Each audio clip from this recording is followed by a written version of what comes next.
মরার আগেই নিজের কবর নিজেই খুঁড়ে রেখেছেন, কিনে রেখেছেন কাফনের কাপড়। নিজের কবরটা আমি নিজে খুঁজছি, এইটাই আমার কবর।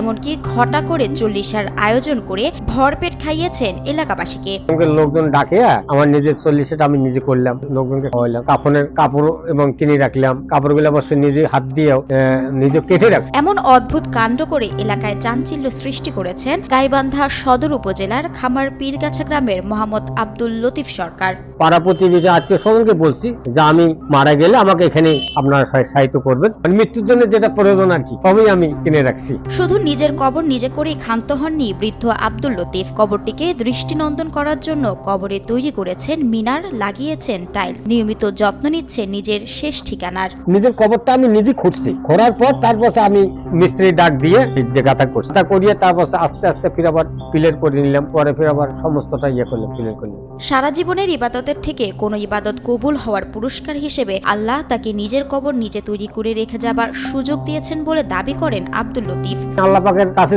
যে আমি ইবাদত করছি, আমার মনে হয় আল্লাহ পাক মনে হয় ইবাদতে আমার সন্তুষ্ট হয়েছে। সন্তুষ্ট হওয়ার পর আমার মনে হয় যে ইনশাআল্লাহ আমি এই যে নিজের কবরটা আমি বোধহয় নিজে করতে পারলাম। 2005 সালে আব্দুল লতিফের মাথায় প্রথম চিন্তা আসে বেঁচে থাকতেই নিজে হাতে কবর তৈরি করে রেখে যাবেন। কয়েক বছর বিষয়টি নিয়ে চিন্তা ভাবনার পর 2011 সাল থেকে তিনি শুরু করেন নিজের হাতের কবর তৈরি। কয়েক বছর বিষয়টি নিয়ে চিন্তা ভাবনার পর 2011 সাল থেকে তিনি শুরু করেন নিজ হাতে কবর তৈরির কাজ। 2005 সালে আমার এই আইডিয়াটা আমার মাথায় ঢোক, তারপর আমি 11 সাল থেকে মানে কার্যক্রম শুরু করি আর কি। যে তারপরে এই পর্যন্ত সমাপ্ত হয় নাই, এই পর্যন্ত কাজ করতেছি, মানে আমার কাজটুকু সমাপ্ত করি আমি যেতে পারি, এটাই আল্লাহর কাছে আমার চাওয়া পাওয়া। গাইবান্ধা জেলা প্রশাসকের কার্যালয়ের চতুর্থ শ্রেণীর কর্মচারী হিসেবে কাজ করেন আব্দুল লতিফ।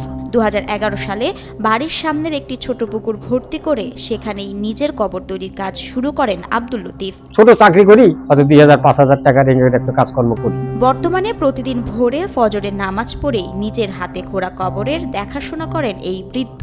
ফজরের নামাজ পড়েই আসি আমি, আর কবরটা আগে আমি দেখি, আগে তারপর আমি অফিস মুখে রওনা দিই।